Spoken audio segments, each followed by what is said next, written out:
Con el apoyo de Laboratorios Bagó, La Cascada, orgullosamente boliviana, Clínica Los Andes y Hansa, Soluciones Médicas, Red 10 presenta Trascendentes Podcast. Notables del séptimo arte en Bolivia.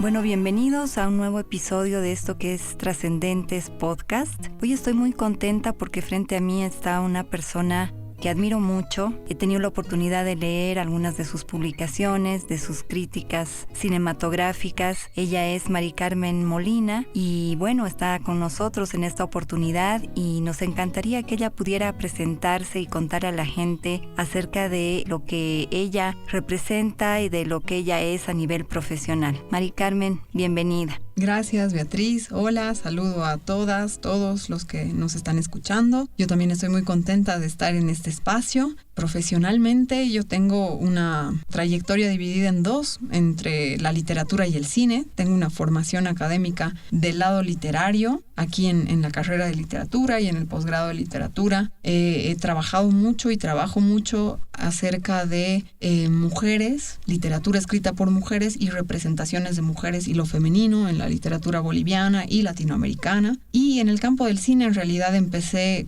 con la curiosidad, ¿no? Muy joven, empezando a escribir con un grupo de amigos. Hicimos radio también algún tiempo, hicimos una página web y de ahí, bueno, empezaron a surgir muchos proyectos siempre pegados a la crítica, a la investigación y a la difusión del cine, ¿no? A articular proyectos de circulación, de exhibición, como festivales, por ejemplo. Y muy pegado también a lo que está sucediendo, tal vez de una forma más intensa en los últimos años, en el cine boliviano, pero que en realidad comenzó en la primera década del 2000, ¿no? Que es como que una mayor actividad cinematográfica, mayor cantidad de películas, más nombres nuevos, ¿no? Un cambio, digamos, de generaciones, y creo que ese cambio también vino acompañado no solamente de mí y estos amigos con los que empezamos desde acá, sino con otros críticos del país, ¿no? Por ejemplo, de Cochabamba, ¿no? Entonces, creo que se ha articulado, digamos, en varios aspectos del cine un movimiento, una dinámica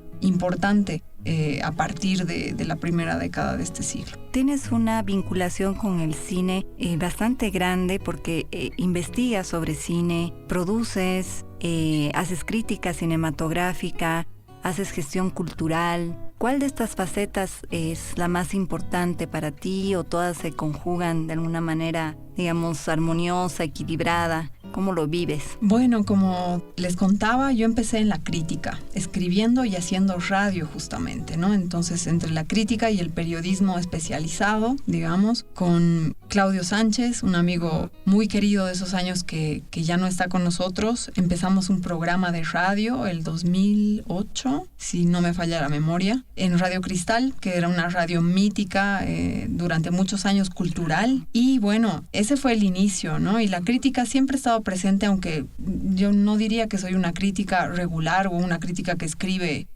ni siquiera una vez al mes, porque, bueno, nunca ha sido mi dinámica, digamos, de escritura con el cine. Después empezó la gestión cultural, con proyectos vinculados a hacer circular películas a través de festivales, muestras o proyectos más de ya investigación o algún tipo de catalogación, ¿no? Y con piezas que no son usuales, es decir, piezas que no están en el circuito comercial, cine diferente o formatos, ¿no? Cortometrajes, por ejemplo, ¿no? Tuvimos muchos proyectos que tenían que ver con cortos. Y más recientemente, a través de justamente los festivales, he empezado a también programar un poco más, ¿no? Muestras de cine, secciones de un festival del que soy parte, que se llama Festival de Cine Radical, que es un festival que tiene ya 10 años, este año ha cumplido 10 ediciones, y que, bueno, ese festival ha tenido y tiene muchas vertientes, digamos, ¿no? Ha tenido publicaciones, libros, es un festival con muchas secciones, ¿no? Que apuestan por esta idea de la curaduría, de la programación, ¿no? Entonces ese lado es como que más reciente, así como el lado de la investigación. Hace 2 años hemos hecho colectivamente una investigación a través de ese festival, de una plataforma que tenemos, que se llama Imagen Docs, que tiene que ver con las mujeres en el cine boliviano, ¿no? Una investigación que trataba un poco, tenía el objetivo de visibilizar a mujeres en distintas épocas del cine, en un periodo de 60 años, y ubicar tal vez aquellos vacíos que la historia, o eclipsamientos, ¿no? Que la historia tradicional, el discurso que conocemos de la historia del cine, tiene presentes y que por supuesto son deudas, ¿no? Huecos, espacios a saldar. ¿Con qué? Con investigación. ¿Por qué esta afición específica o especial por el cine? Podría haber sido, digamos, el teatro o la poesía, tal vez, o algún otro tipo de expresión cultural. ¿Por qué el cine? Bueno, es difícil, ¿no? Porque te atraen ciertas cosas, que te llaman, ¿no? Pero pienso que no solo en mi caso, sino en general, tal vez este tipo de vinculaciones, de afectos que uno tiene con expresiones artísticas o formas de hacer arte específicas, tiene que ver con formas de interpretar el mundo. Las imágenes son realmente un dispositivo y una forma muy poderosa, ¿no? No son simplemente, yo no pienso, por ejemplo, que las películas sean simplemente vehículos de historias. Pienso que tampoco lo es la literatura, pero tal vez es una descripción más adecuada para la literatura, ¿no? La imagen es materia pura, ¿no? El cine es materia pura desde un primer momento y es un fenómeno moderno, completamente moderno, que impacta en muchos campos, ¿no? No es solamente un arte, es un medio, y es un medio con un alcance muy amplio, ¿no? Y que en una corta vida, podríamos decir, porque es un arte joven, entre comillas, ha tenido mucho más impacto tal vez que otras, ¿no? O está más presente en la vida de la sociedad, digamos, de las sociedades, que otras artes, ¿no? Entonces me parece que esa conjunción, digamos, entre entender las imágenes como no historias, ¿no? Entenderlas como algo más complejo y algo material y también muy activo y muy potente en un contexto, es lo que siempre me ha atraído y la manera en la que siempre las he interpretado, ¿no? O sea, las he analizado, ¿no? Viendo justamente su poder expansivo. Nos contabas hace un momento desde tu interés sobre el papel femenino en el cine. Aquí tal vez cabría la pregunta de ¿quién es Mari Carmen como mujer? Bueno, yo creo que soy una persona muy inquieta, ¿no?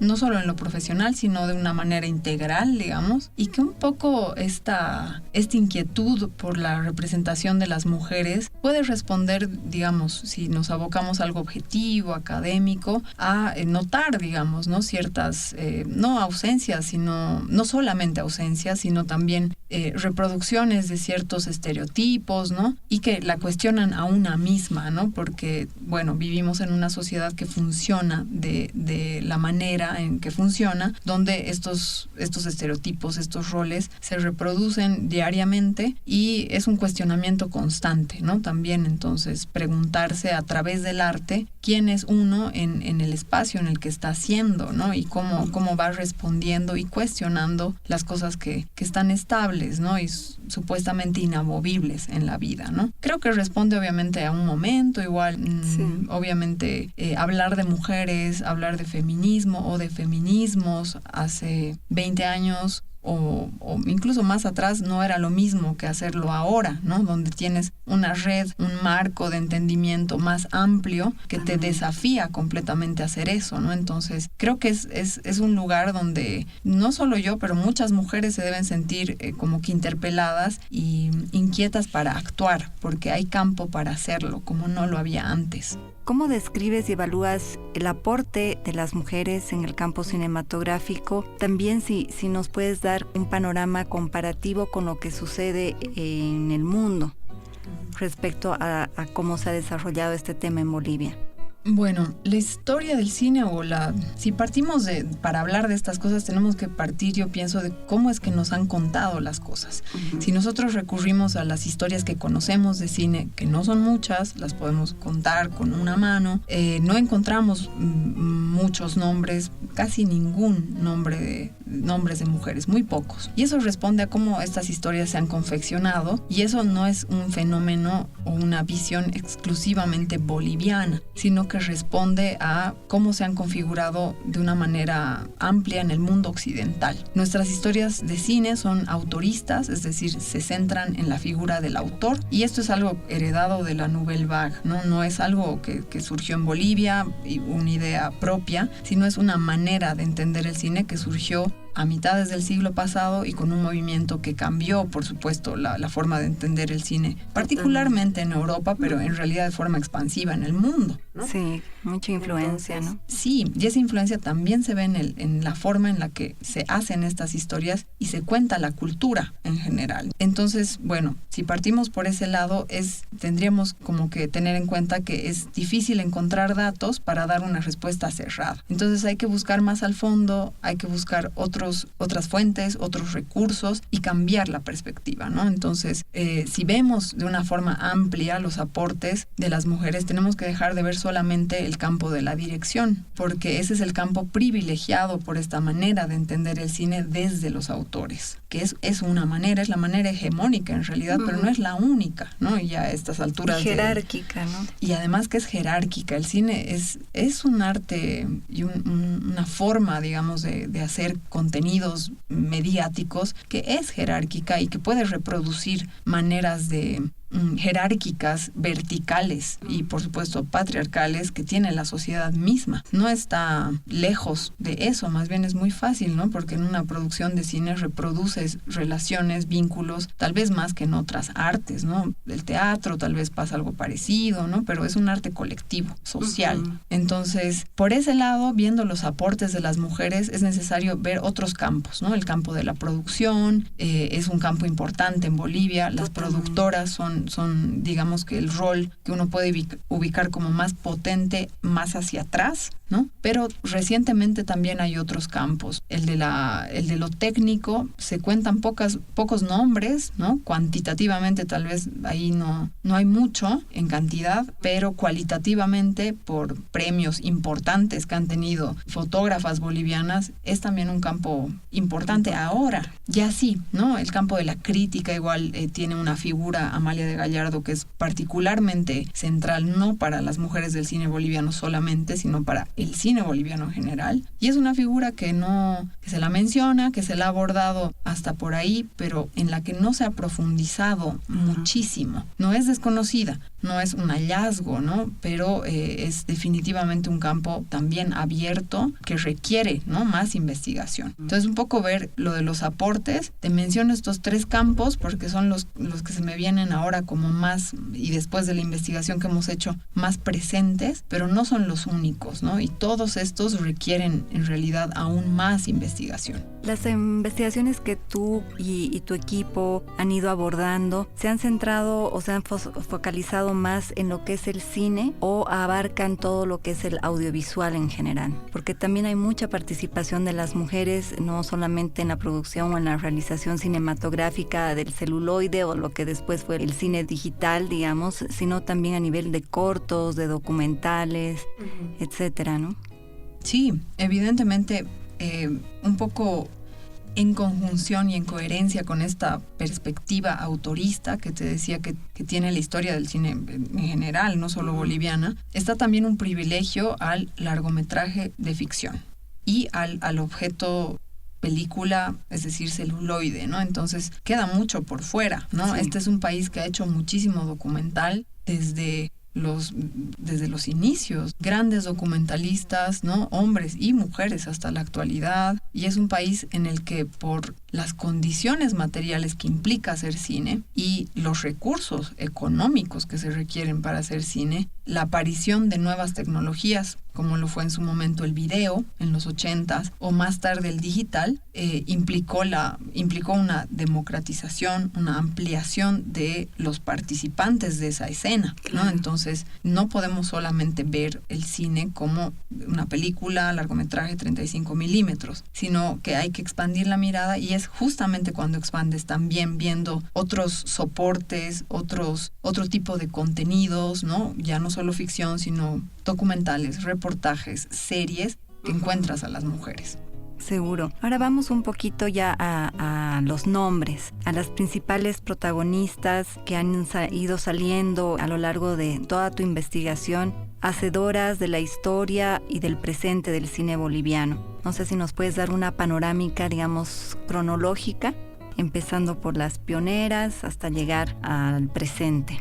Bueno, es importante nombrar, no solamente para esta respuesta, sino para otras, que hay algunas investigaciones que anteceden a la que hemos hecho aquí, que son súper importantes para lo que hemos hecho, pero en general también para el campo de investigación en este espacio. Son 2 investigadoras que investigan desde afuera, María Imaretti desde la Argentina e Isabel Seguí desde Reino Unido, que ellas se han enfocado en ciertos espacios concretos, pero en largas investigaciones de largo aliento y en un contexto académico extranjero, ¿no? Es decir, en universidades que sí tienen programas de investigación, becas de investigación y que promueven este tipo de investigaciones. Ellas han difundido sus investigaciones en ese campo, pero también en Bolivia, tal vez no en un rango mediático amplio, pero son personas muy generosas con el trabajo que han hecho, ¿no? Entonces, es importante un poco nombrarlas. Mencionarlo, claro. Sí, porque son justamente trabajos de ellas los que han empezado a visibilizar a algunas de las mujeres que voy a mencionar, voy a contarles acá un poco, ¿no? Si nos vamos hacia atrás y teniendo solamente en cuenta, por ejemplo, los créditos de una película, las primeras mujeres acreditadas de las que se tiene certeza y se puede ver en los créditos son las mujeres que se encargaron del vestuario en la película Guara Guara. Fueron 2 mujeres que fueron las esposas de José María Velasco Maidana y el guionista, Marta de Velasco y Alicia de Díaz Villamil. Son las primeras acreditadas, es decir, uno en la película ve sus nombres y también actúan en la película, son actrices. Actrices también. Sí, Marta es la madre de Guara Guara, por ejemplo. Y bueno, ese es como que un primer dato que no es casual porque las mujeres desde los inicios, no solo en el cine boliviano, sino en general, se dedicaron a campos del cine que estaban más vinculados con aquellas tareas dadas de manera más natural, en realidad cultural, a ellas por la división sexual del trabajo. Entonces, que se ocupen de coser, de costurar las cosas, no era algo extraño dentro del campo cinematográfico o artístico, ¿no? En general. Podemos encontrar más aún, pero es difícil porque a través de los créditos no lo vamos a hacer. Este crédito es como que una fortuna, digamos, pero pudieron haber y seguro hubieron muchas más. Después, si nos vamos mucho más adelante, aparece una figura fundamental en el grupo Ucamau, que es Beatriz Palacios, que empieza a producir con el grupo en los 70s. Un poco antes de ella, también en el mismo rol de producción, en un sentido muy amplio por el tipo de cine que hizo el grupo Ucamau, está Consuelo Saavedra, que fue la primera esposa de Jorge Sanginés y que también colaboró en las 2 primeras películas, al menos, de Sanginés, ¿no? Después, Beatriz Palacios es la figura de la producción de Ucamau por excelencia. Y esto es en los 70s, ¿no? También en los 70s, también vinculada al grupo Ucamau, aparece Daniel Caillet, que ella llega a Bolivia a través de Antonio Hellino, porque se casa con Antonio Hellino, que era parte del grupo Ucamau, y bueno, ella era fotógrafa y empieza a colaborar con Ucamau con la fotografía fija en Yaguarmalcu, que es la segunda película de este grupo. El trabajo que ella hace después es fundamental, ¿no? No se queda solamente como una colaboradora de Ucamau, sino que ella desarrolla una trayectoria como directora y ella es la primera mujer, una película de ella es la primera película dirigida por una mujer, Guarmi, de 1980. Esto en un contexto latinoamericano resulta tardío. En Brasil, en Argentina, por supuesto, países que tienen una historia cinematográfica mucho más grande, más avanzada, desde más allá de un siglo, ¿sí? Los primeros nombres de mujeres aparecen en los 20s, en los 30s, ¿no? En la dirección, en el guión, es decir, en dirección. Sí. Ya hay muchos casos, no quiero decir muchos en el sentido cuantitativo, pero hay casos ya como muy bien identificados, ¿no? Importantes, ¿no? En Brasil, en Argentina, incluso en el Perú, en el aspecto del guión al menos. Entonces, si nos ponemos a comparar, obviamente esto no responde solamente a que esta puede ser una sociedad más o menos machista, más o menos opresiva que otras latinoamericanas, sino también que este campo cinematográfico en Bolivia siempre ha sido pequeño. Entonces, que la gente que ha participado en ese campo en los primeros años, en las primeras décadas, pues son más hombres porque son aquellos que tenían las posibilidades no solamente de adquirir los medios o contaban con los medios, sino también de decidir dedicarse a hacer algo así. Las mujeres, bueno, tenían roles más cerrados, ¿no? Y eso es algo generalizado, ¿no? Pero tal vez en sociedades como la nuestra resulta una limitante mucho más cerrada, ¿no? Claro, entonces, entiendo. Es un análisis que hay que hacerlo también por ese lado, no simplemente decir que no hay porque no estaban interesadas, ¿no? Sino porque no contaban. También por ¿no? la cantidad de producción, también me imagino, ¿no? O sea, si se compara con lo que se producía en Argentina o en Brasil, cuantitativamente las probabilidades de la participación de la mujer obviamente se han visto reducidas acá. Exacto, porque no había un sistema de producción, ¿no? En Brasil, en Argentina sí habían productoras, ¿no? Sí había una... ¿Ya se hablaba de industria, por ejemplo, en Argentina, Brasil, en los años 30, 40? En Argentina, bueno, sí. Al menos en Argentina, de Brasil no conozco mucho, pero en Argentina, bueno, ya había todo un aparato industrial que implicaba incluso un Star System, implicaba publicaciones, ¿no? Revistas de cine, muchísimas, que eran revistas de radio y de cine, ¿no? Porque también la radio a través de las radionovelas o otro tipo de emisiones también era un medio de entretenimiento que conectaba mucho con el cine por los actores, justamente, ¿no? Claro. Y la producción, también los productores, ¿no? Entonces ya había como que una estructura, ¿no? Que soportaba la producción más regular de películas y por supuesto la incursión de una mayor cantidad de participantes o una mayor diversidad, digamos. Pero eso no significa que hayan sido multitudes tampoco las mujeres.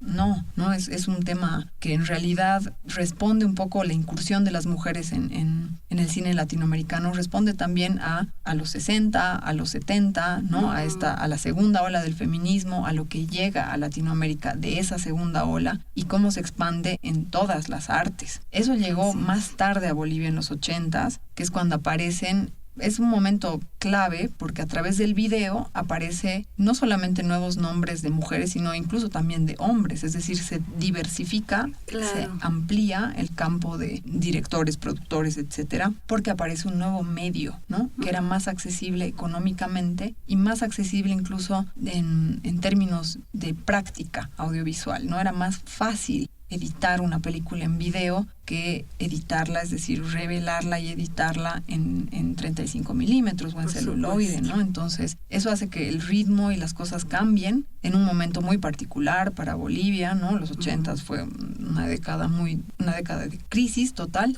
Pero ahí aparecen grandes nombres como Liliana de la Quintana, Raquel Romero, Cecilia Quiroga, a través de un proyecto en el que estas 3 mujeres estaban involucradas, se suman otras de otros ámbitos como Silvia Rivera, como Elizabeth Peredo, incluso Jimena Medinaceli, ¿no? Porque ellas hacen muchos documentales desde el lado de la investigación, investigando mucho acerca de la historia de las mujeres, justamente. Claro. Entonces, no son estas primeras películas desde Warmi hasta estas que hicieron, son muchísimas las que hicieron las mujeres en los 80, estas que menciono y otras, tienen una articulación, o sea, las articula algo que no es casual, que son películas sobre mujeres. Eso te iba a decir justamente, que plantean un tipo de feminismo. Exacto, ¿no? No es casual que hayan hecho eso, porque yo creo que responde también tal vez a un análisis desde su propio lugar, a saberse pocas, a saberse, bueno, nos tenemos que articular y tenemos que generar una memoria y una genealogía propia.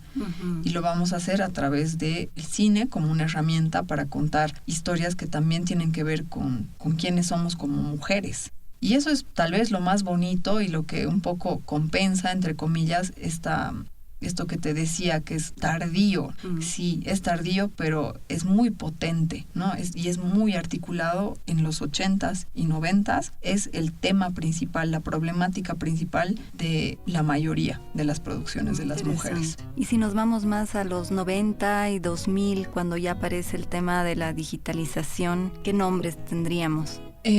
Bueno, en los 90s continúa un poco el movimiento del video. Ahí sigue trabajando. Daniel Jayet hizo realmente muchas cosas en video. Tiene muchísimos videos.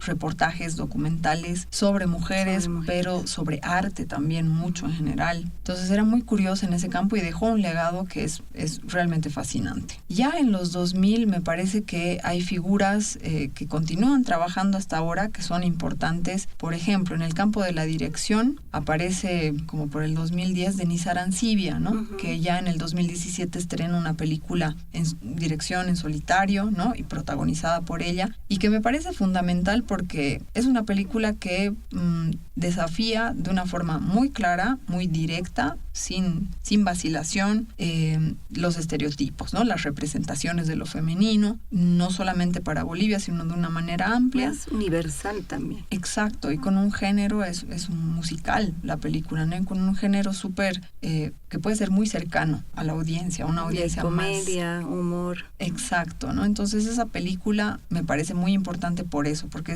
cambia mucho las cosas y es como una piedra, un ejemplo, ¿no? Para cosas que aún tal vez siguen pendientes, por supuesto. Claro que sigue pendiente el cuestionamiento, ¿no? Es un paso muy importante. Sí. Después, en el campo de la producción, un poco para hablar de productoras, creo que hay dos nombres importantes, ¿no? Que son Viviana Saavedra, que ella sigue haciendo un proyecto muy importante que tiene que ver con generar espacios para la producción, que es el Bolivia Lab. Sí. Y es un proyecto que ya va, no sé, casi 15 versiones, es muy largo, ¿no? Entonces lo ha mantenido, ¿no? Está consolidado, ¿no? Está consolidado, persiste, crece, ¿no? Y es algo que ella ha alimentado básicamente a la cabeza, no en una figura de colaboradora, sino en una figura de dirección, de cabeza realmente. También me he olvidado mencionar a una que me parece importante para entender tal vez el campo de la crítica, digamos, de cine ahora, o en el 2000, en este siglo, que es Amelia de Gallardo. Amelia de Gallardo escribe desde los 70s hasta fines de los 80s. Es digamos que el único nombre que podemos encontrar, o el más claro, en el siglo pasado, ¿no? Pero ya en el siglo XXI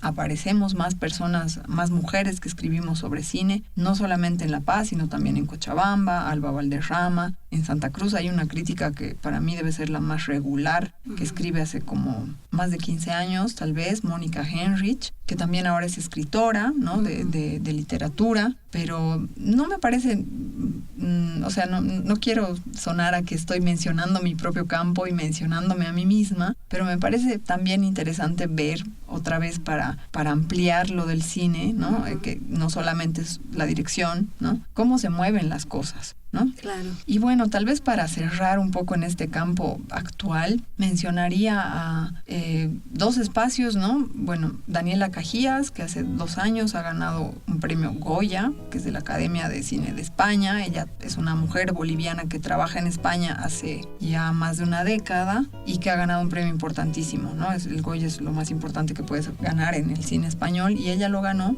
¿no? Es interesante observar su caso como el de una boliviana que no trabaja en Bolivia, pero que ha hecho cierta carrera en Bolivia para despegar hacia otro lugar. Y que haya logrado una consolidación que tiene que ver directamente con su talento, ¿no? Entonces, más allá de dónde viene, sino con un talento innegable, propio, que tiene ella. Y tal vez mencionaría, para hablar de otro campo, en la animación, a Matiz González y a Camila Perales. Ambas son animadoras. Matiz más conocida porque ella ha hecho un piloto para Cartoon Network hace un par de años, unos 3 años, y que es súper jovencita, ¿no? Tiene 25 años, ¿no? O menos de 30 de seguro, y es importante, ¿no? Y Camila, que trabaja en la animación experimental, ¿no? Y que definitivamente nos muestra que festivales de cine experimental hay en el mundo, escena de cine experimental hay en el mundo y también en Bolivia. Creo que esos nombres podría mencionar, obviamente no es una cosa de decir que ellas son las mejores, sino tal vez que ellas son las que elijo nombrar ahora, digamos, un poco para responder a una diversidad, ¿no? Y hablando de la obra de todas estas mujeres, seguramente la gente que nos escucha, tal vez habrá quien le pique el bichito de la curiosidad y quiere saber, bueno, ¿cómo puedo yo ver algo de lo que hizo Daniel Caillet o de lo que hizo la misma Daniela Cajías? no sé si nos puedes ayudar un poco a descubrir formas de acceso a todas estas piezas que obviamente nos acercarían al universo de lo que es el cine boliviano femenino, ¿no? En general yo diría que ver cine boliviano es difícil, sea dirigido por un hombre o una mujer o una persona de la diversidad sexual, es difícil. No hay circuitos alternativos estables.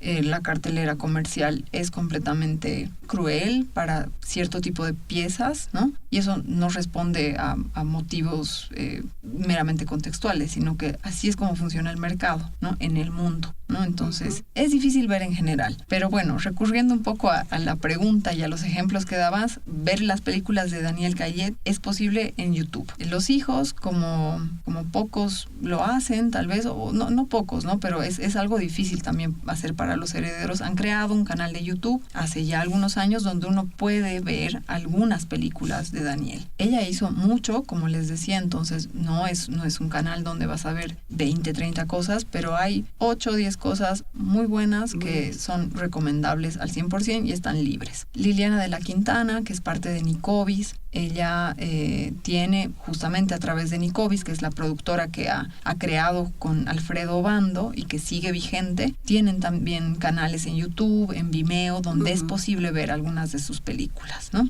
Más recientemente, ¿no? Si nos vamos a películas, por ejemplo, de Denise Arancibia o de Catalina Razzini, que también es una directora muy reciente que está teniendo mucho éxito con el primer largometraje que ha hecho, o Gabriela Paz, ¿no? Algunas de sus películas pueden ser encontradas en un portal que se llama Bolivia Cine. Es un portal para rentar películas a un precio súper accesible, ¿no? Son 10, 20 bolivianos por el alquiler de una película por un par de días o algo más incluso, y hay estas películas. Tienen un catálogo bastante sólido porque encuentras realmente gran parte del cine boliviano, al menos ese cine boliviano que sí llegó al cine, que sí tuvo como que una búsqueda comercial. No la pudiste ver en el cine hace un año o 10, la puedes encontrar en este portal. Y bueno, cosas más recientes, o sea, ver por ejemplo las películas en las que Daniela Cajías ha hecho dirección de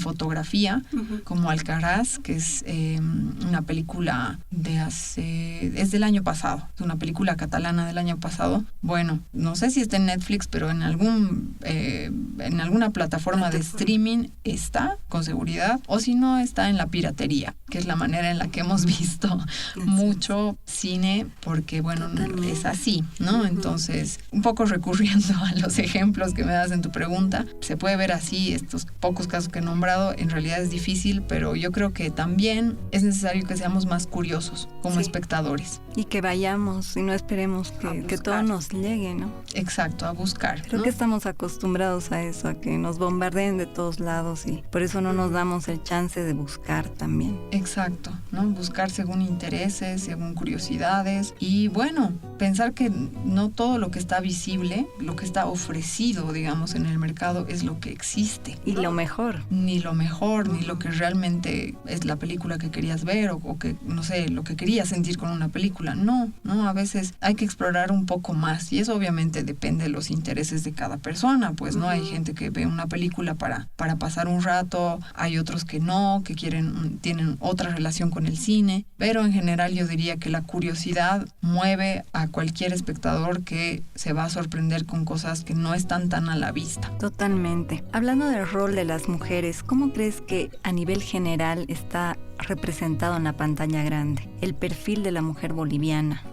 Ese es otro campo, ¿no? O sea, hasta ahora hemos hablado de algo que tiene que ver con lo que pasa detrás de la pantalla, ¿no? En la producción de una película o en cómo circula una película, etcétera. Si nos metemos a la pantalla, que son los cuerpos que vemos, las historias que vemos, los rostros que vemos, es otro campo de investigación. Y un poco pensando en esta pregunta, me acuerdo mucho de un artículo de una de las investigadoras que les mencionaba hace poco, que es Isabel Seguí, que ella tiene larguísimo trabajo a través de muchísimos artículos sobre el cine de Ucamau, del grupo Ucamau. Y ella analiza particularmente en un artículo cómo la representación de las mujeres en un cine como el de Ucamau, en los 60, 70, que es un cine militante, combativo, ¿no?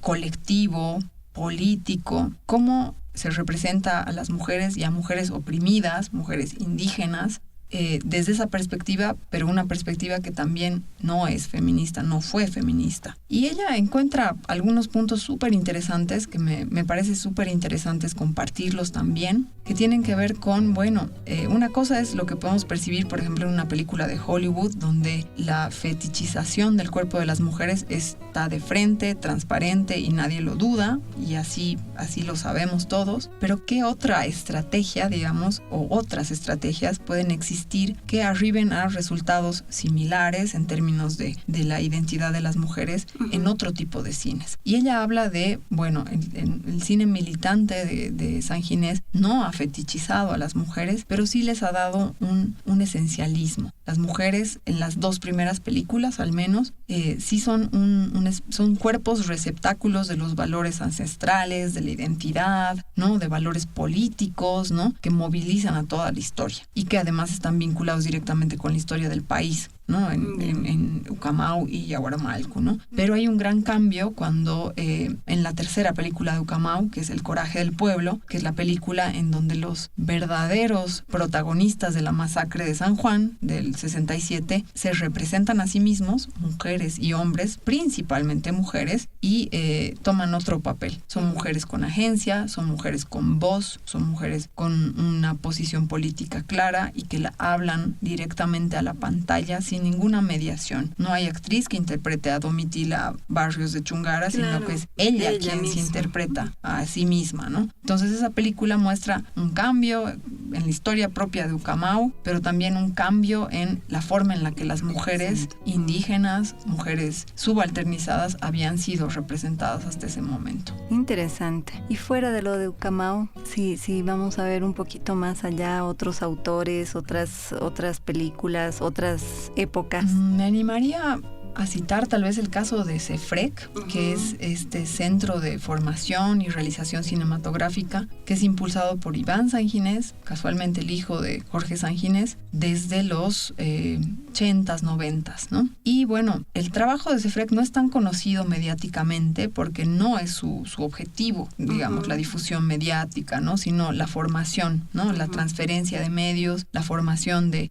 comunidades, de distintas personas en distintos roles de estas comunidades en la realización, ¿no? Y ahí hay muchísimas mujeres, ¿no? Y hay investigadoras importantes como Gabriela Zamorano, que tiene un libro y muchos artículos que abordan no solamente la forma de trabajo de estos grupos de cineastas, realizadores audiovisuales, mejor dicho, porque no es un término cineastas que lo utilice el CEFREC, sino también qué tipo de historias cuentan. Y al ser las mismas mujeres de comunidades que están en los equipos, las que planean el guión, hacen la historia, registran, etcétera, tienen diferentes roles, tienen más control de su imagen, ¿no? Mientras ellas están, yo creo que pasa eso no solamente en este campo, ¿no? Pero si hay una mayor conciencia de la potencia y el alcance que tu imagen puede tener, un mayor trabajo que tú puedes hacer de autorrepresentación.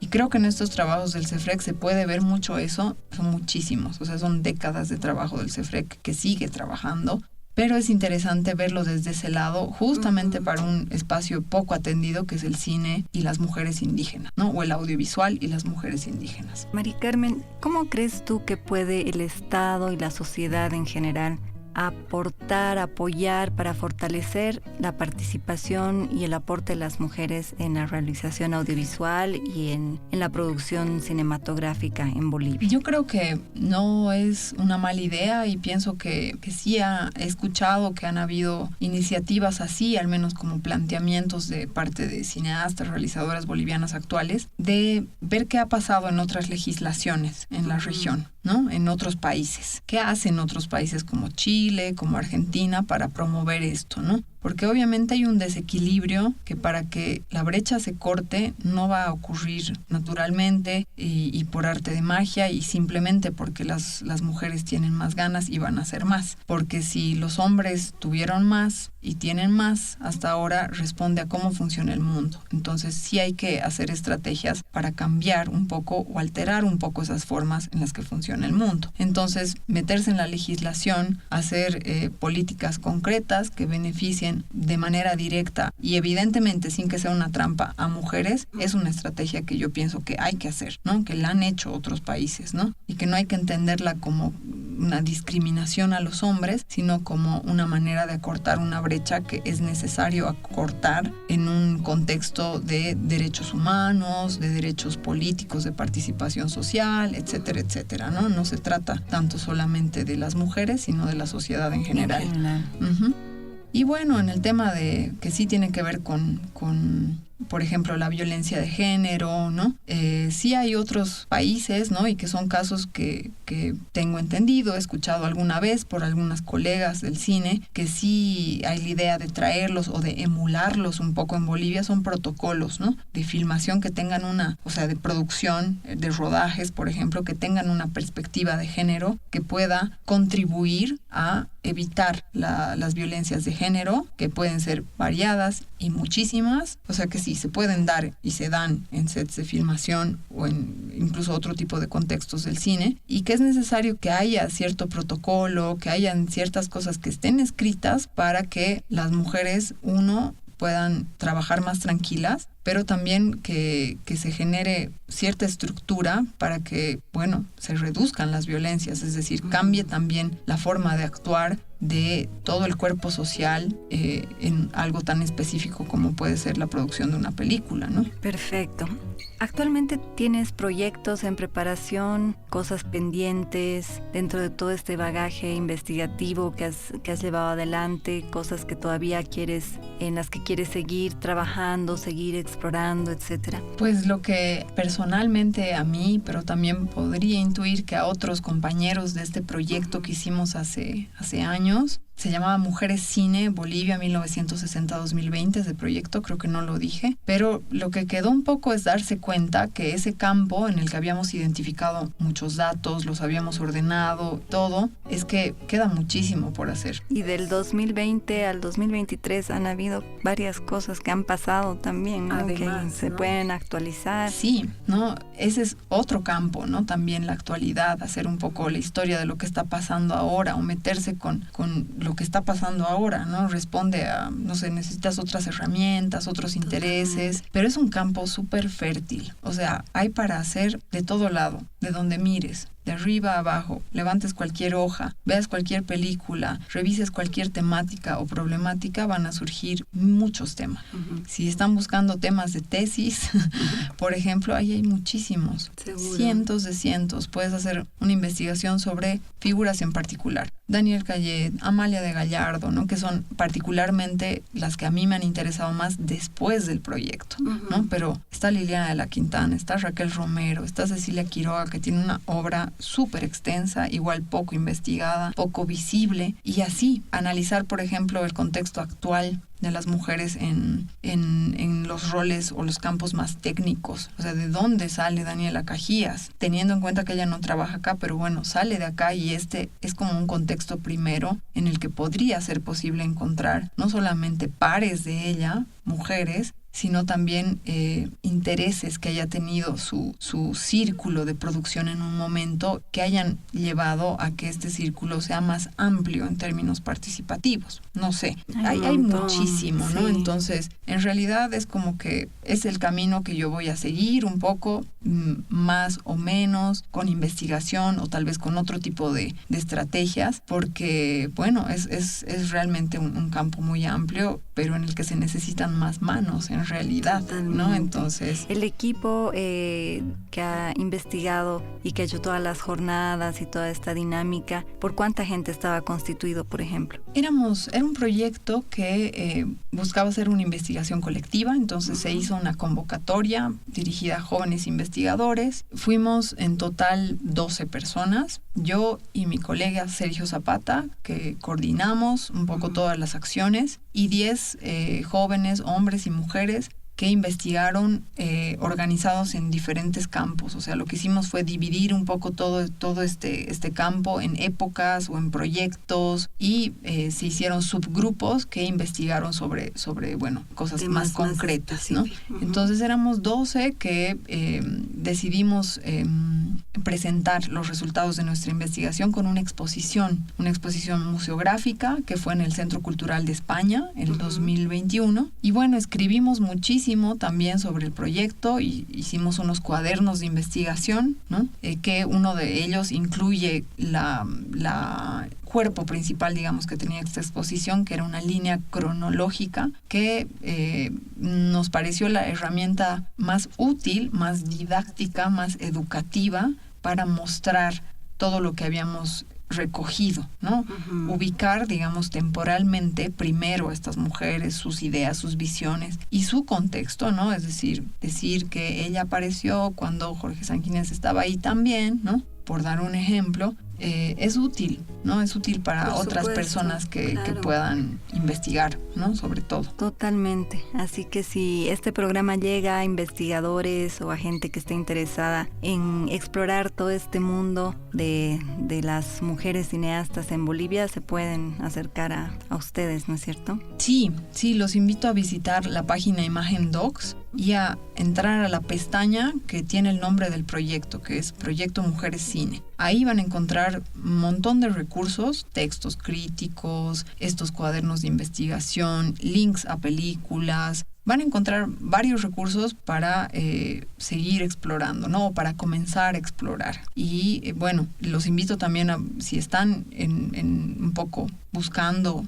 estudiando esto o quieren hacerlo, a meterse a buscar las investigaciones de María Imaretti, de Isabel Seguí, a buscar otro tipo de trabajos académicos de universidades de afuera, porque en estos contextos se puede investigar con una mayor solvencia y más recursos, entonces las investigaciones son buenas, ¿no? Y hay sobre Bolivia, no montones, pero existen cosas. Mari Carmen, y para ir cerrando, a la gente que le interesa conocer más sobre tu aporte como crítica cinematográfica, ¿dónde la puede encontrar? Bueno, básicamente en esta página que les comento, imagendocs.com. Ahí, bueno, yo escribo. Como les decía, no escribo muchísimo sobre cine, ¿no? O seguido, ¿no? Hay críticos mucho más regulares, por supuesto, ¿no? Pero ahí están los textos que, no todos, ¿no? Pero varios de los últimos textos que he publicado, ¿no? Y un poco en esta investigación también, en los cuadernos que hemos sacado, donde hay artículos que, bueno, como te decía, particularmente a mí me interesa mucho Daniel Callet en el campo de la realización, y ahí hay algunas cosas que he escrito sobre ella. Bueno, entonces están invitados a explorar estos textos. Y Mari Carmen, no sé si para cerrar tienes algo más que comentar, algo que compartir con la gente que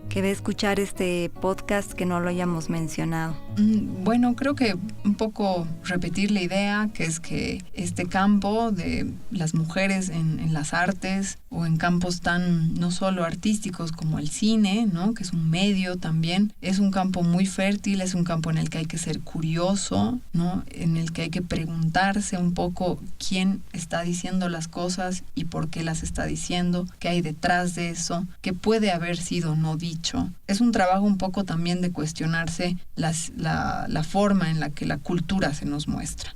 Y también cuestionar un poco las formas en las que tenemos de consumir cine, ¿no? Y si hay personas acá que nos están escuchando y les interesa el cine a un nivel más profundo, pues el cine boliviano es eso, es básicamente hurgar, escarbar, levantar muchísimo polvo, cajones, baúles, la metáfora que sea, para encontrar cosas muy valiosas, ¿no? Entonces, tesoros, es un trabajo arduo, pero es un trabajo que todavía tiene muchísimo. Y que seguramente los va a sorprender. Completamente. Sí, todavía se siguen encontrando películas, ¿no? De mujeres, de hombres, no importa y la cosa, pero es un cine que en ese campo de explorar el pasado, ¿no? Básicamente, no solo el presente, sino el pasado, demanda mucho, en el sentido en el que hay todavía muchísimo por hacer. Así que invitados todos a sumarse a este universo del cine boliviano, del cine hecho por mujeres, donde las mujeres han aportado, han dado lo suyo. Y bueno, Mari Carmen, mil gracias por haber estado aquí. Ha sido un placer poder conversar contigo y haber aprendido tantas cosas nuevas. Así que ojalá que no sea la última vez, y a todos ustedes, hasta la próxima. Gracias a ti, Beatriz, por la invitación, y sí, yo también espero que podamos volver a conversar, y hasta pronto a todos los que nos escuchan. Gracias. Trascendentes Podcast. Notables del séptimo arte en Bolivia. Esta fue una producción de Red 10, proyecto de periodismo ciudadano de Neocom SRL. Entrevista a cargo de Beatriz Villagómez Cajías. Sonido y edición, productora de audio SCAT. ¡Hasta la próxima!